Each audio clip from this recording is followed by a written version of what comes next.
ప్రియులారా, బైబిల్లో యెహెజ్కేలు గ్రంథంలో చెప్పబడిన 38వ అధ్యాయంలో చెప్పబడినటువంటి గోగు మాగోగు యుద్ధం అనేది ప్రారంభించనై ఉన్నది. ఎందుకంటే ఏదైతే ఇరాన్లో ప్రొటెస్టెంట్స్ ప్రభుత్వానికి యాంటీగా స్ట్రైక్ చేస్తున్నారో దానికి సంబంధించి వాళ్ళ జోలికి వెళ్తే మేము మిమ్మల్ని వదలమని ట్రంప్ వార్నింగ్ ఇచ్చినా బెదరకుండా అతను డూమ్స్డే ప్లేన్ పంపించి ఎదురుపెట్టినా కూడా ఎలాన్ మస్క్ వచ్చి టెక్నాలజీ సంబంధమైన ఏర్పాట్లు చేసినా కూడా ఏంటంటే వాళ్ళు బెదరకుండా తెలివిగా పవర్ కట్ చేసి మరీ ఆ ప్రొటెస్టెంట్ని చంపేయడం జరిగింది. అందుకు ట్రంప్ ఆగ్రహించి ఇరాన్ మీదకి యుద్ధానికి వెళ్ళిపోయాడు. అలాగే ఈ ఇరాన్ వాళ్ళు ఏం చేశారంటే రేపు వాళ్ళకి సిద్ధపాటు దినం అన్నమాట, ఎవరికి యూదుడికి. అందుకని ఈరోజు రేపు కూడా వాళ్ళు ఉపవాసాల్లో ఉండి ప్రార్థన చేసుకుంటారు. ఇది వాళ్ళకి పవిత్రమైన దినంగా ఎంచబడుతుంది అన్నమాట.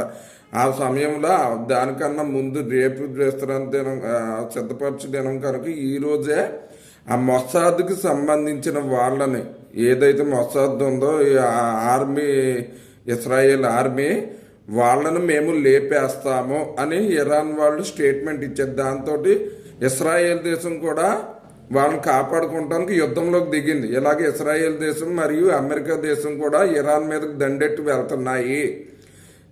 అందుకనే ఇప్పుడు వీళ్ళు ఏదైనా చేయగలరు. ఇరాన్కి సపోర్ట్గా రష్యా కూడా ఈ యుద్ధంలోకి దిగుద్ది, అమెరికాకి యాంటీగా. అలాగే మిగిలిన దేశాలు ఇండియా, పాకిస్తాన్, ఆఫ్ఘనిస్తాను, టర్కీ ఇవన్నీ కూడా ఈ యుద్ధంలోకి ఆటోమేటిక్గా వీళ్ళని అందరినీ పుతిన్ తీసుకొస్తాడు.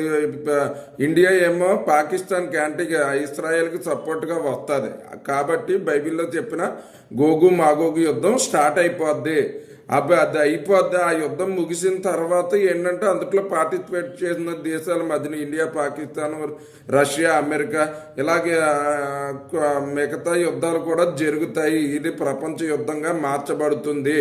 అప్పుడే ముందు 10 రాజ్యాల కూటమి, 10 ముస్లిం కంట్రీస్ రావటం, వాళ్ళు పీస్ ఇస్తానంటాం, వాళ్ళ నుండి యాంటీ క్రైస్ట్ వచ్చి పీస్ డీల్ సెట్ చేయటం, ఇవన్నీ కూడా జరుగుతాయి. కాబట్టి మనం అంచె దినాల్లో ఉన్నామని గమనించుకొని మీరు దేవుని రాకడ కొరకు సిద్ధపడాలని చెప్పి ప్రభు అయిన యేసునామమున మిమ్మల్ని అందరినీ హెచ్చరిస్తున్నాను. దేవుడు తన పరిశుద్ధ వాక్యం దీవించును గాక. ఆమేన్.